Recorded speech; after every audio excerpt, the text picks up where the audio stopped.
Hi hello ನಮಸ್ಕಾರ ನನ್ನ ಪ್ರೀತಿಯ ವೀಕ್ಷಕರೇ. ಇವತ್ತು ನಿಮಗೆ ಒಂದು ಹೊಸ ಥೆರಪಿಯೊಂದಿಗೆ ಬರ್ತಾಯಿದ್ದೀನಿ. ಬೇಕ್ರಿ ಸ್ಟೈಲಲ್ಲಿ ಜಾಮೂನ್ ಮಾಡೋದು ಹೇಗೆ ಅಂತ ತೋರಿಸ್ತೀನಿ ವೀಕ್ಷಕರೇ. ಬನ್ನಿ, ಆಸಕ್ತಿ ಉಳ್ಳವರು ನೀವು ಕಲ್ತ್ಕೊಳ್ಳಿ, ನೀವು ಸಹ ಮನೆಯಲ್ಲಿ ಪ್ರಯತ್ನ ಮಾಡಿ ಅಂತ ಹೇಳ್ತೀನಿ. ನಾನು MTR ಜಾಮೂನ್ ಪೌಡರ್ಗೆ ಸ್ವಲ್ಪ ಹಾಲನ್ನು ಹಾಕೊತಾ ಇದ್ದೀನಿ. ನಂತರ 2 ಪಚ್ಚಬಾಳೆಹಣ್ಣು ತೊಗೊಂಡಿದ್ದೀನಿ. ಪಚ್ಚಬಾಳೆಹಣ್ಣು ಯಾಕೆ ಹಾಕಬೇಕು ಅಂತಂದರೆ ಜಾಮೂನು ಸ್ಮೂತಾಗಿ ಮೃದುವಾಗಿ ಚೆನ್ನಾಗಿ ಬರುತ್ತೆ. ಟ್ರೈ ಮಾಡಿ ಮನೇಲಿ ಒಂದ್ಸಲಿ. ನೀವೆಲ್ಲ ಬೇಕ್ರಿಲಿ, ಸ್ವೀಟ್ ಸ್ಟಾಲಲ್ಲಿ, ಈ ಚೌಟ್ರಿಗಳಲ್ಲಿ ತಿಂದಾಗ ಹೇಗಿರುತ್ತೆ ಟೇಸ್ಟು, ಆ ಥರ ಬರುತ್ತೆ. ಪ್ರಯತ್ನ ಮಾಡಿ ಮನೇಲಿ ಒಂದ್ಸಲಿ, ನಿಮಗೆ ಅನುಭವ ಆಗುತ್ತೆ. ನಾನು ಅದೇ ಥರ ಮಾಡ್ತಾಯಿದ್ದೀನಿ ಈಗ. ಬನ್ನಿ ವೀಕ್ಷಕರೇ.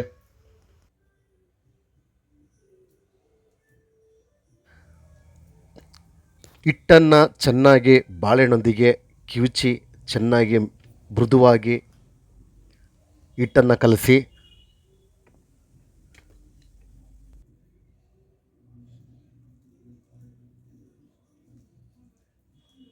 ಸ್ನೇಹಿತರೆ, ಹಿಟ್ಟು ಕಲಸಿದ ನಂತರ ಇದನ್ನು ಒಂದು 1/4 ಗಂಟೆ 20 ನಿಮಿಷ ಒಂದು ಪ್ಲೇಟ್ ಮುಚ್ಚಿ ಇಟ್ಬಿಡಿ. ಅದು ಸ್ವಲ್ಪ ಸಾಫ್ಟಾಗಿ ಒಂಥರ ಚೆನ್ನಾಗಿ ಬರುತ್ತೆ ನಿಮಗೆ ಉಂಡೆ ಮಾಡ್ಕೊಳೋದಕ್ಕೆ. ನಾನಿವಾಗ ಪಾಕಕ್ಕೆ ರೆಡಿ ಮಾಡ್ಕೊತಾ ಇದ್ದೀನಿ. ನನಗೆ ಬೇಕಾಗಿರೋಷ್ಟು ಸಕ್ಕರೆ ಹಾಕ್ಕೊತೀನಿ.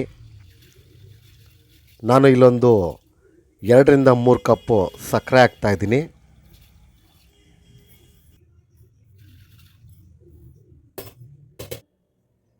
ಸ್ನೇಹಿತರೆ, ನಿಮಗೆ ಎಷ್ಟು ಬೇಕೋ ನಿಮ್ಮ ಕ್ವಾಂಟಿಟಿ ಲೆಕ್ಕಾಚಾರ ನೀವು ಸಹ ಸಕ್ಕರೆನ ಹಾಕ್ಕೊಳ್ಳಿ. ನಾನು ಈಗ ಸ್ಟವ್ ಆನ್ ಮಾಡಿ ಸಕ್ಕರೆ ಪಾಕ ರೆಡಿ ಮಾಡೋದಕ್ಕೆ ರೆಡಿ ಮಾಡ್ತಾಯಿದ್ದೀನಿ. ಸಕ್ಕರೆ ಪಾಕ ಮಾಡಬೇಕಾದ್ರೆ ಸ್ನೇಹಿತರೆ, ಕೆಲವರು ಸುಮ್ಮನೆ ಕಾಯಿಸ್ಬಿಟ್ಟು ಬಿಟ್ಬಿಡ್ತಾರೆ. ಅದು ಡಬಲ್ ಲೇಯರ್ ಬರಬೇಕು, ಸ್ವಲ್ಪ ಅಂಟು ಥರ ಆಗಬೇಕು.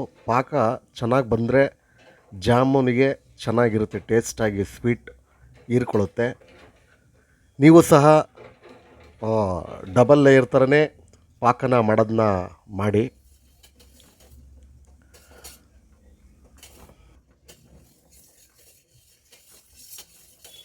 ಸ್ನೇಹಿತರೆ, ಪಾಕ ಇವಾಗ ರೆಡಿ ಆಗ್ತಾ ಇದೆ.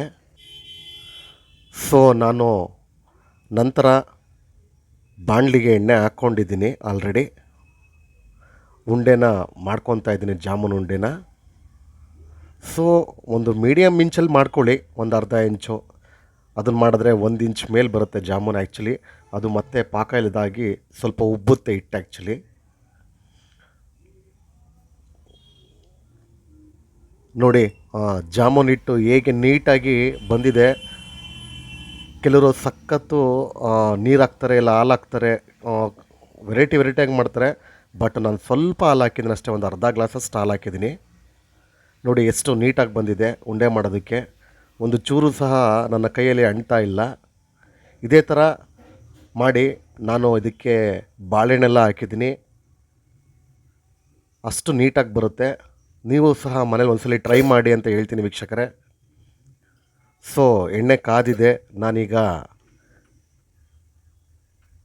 ಜಾಮೂನನ್ನು ಉಂಡೆಗಳನ್ನು ಅದಕ್ಕೆ ಹಾಕ್ತಾಯಿದ್ದೀನಿ. ಸ್ನೇಹಿತರೆ, ಆಮೇಲೆ ಜಾಸ್ತಿ ಎಣ್ಣೆನ ಓವರ್ ಹೀಟಲ್ಲಿ ಇಡಬೇಡಿ, ಲೈಟಾಗಿ ಮೀಡಿಯಮಾಗಿ ಇಟ್ಕೊಳ್ಳಿ.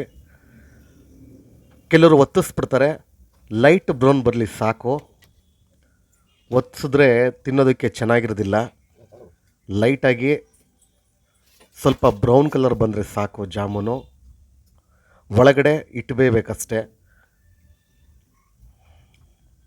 ನೋಡಿ ರೆಡಿ ಆಗ್ತಾ ಇದೆ.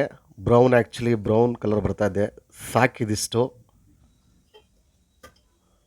ಮತ್ತು ಇದು ಎಷ್ಟು ಸಾಫ್ಟಾಗಿರುತ್ತೆ ಅಂತಂದರೆ ಅಷ್ಟು ಸಾಫ್ಟಾಗಿ ಬರುತ್ತೆ.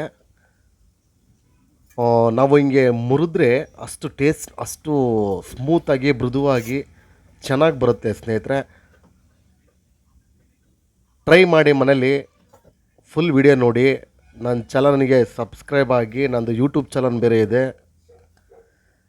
ಜನಗಳ ಪ್ರೋತ್ಸಾಹ ಸಿಕ್ಕಿದ್ರೆ ಈ ಥರ ಹೆಚ್ಚು ಥರ ನಾನು ಮಾಡೋದಕ್ಕೆ ಅನುಕೂಲ ಆಗುತ್ತೆ. ನೋಡಿ ಎಷ್ಟು ಸಾಫ್ಟಾಗಿ ಬರುತ್ತೆ.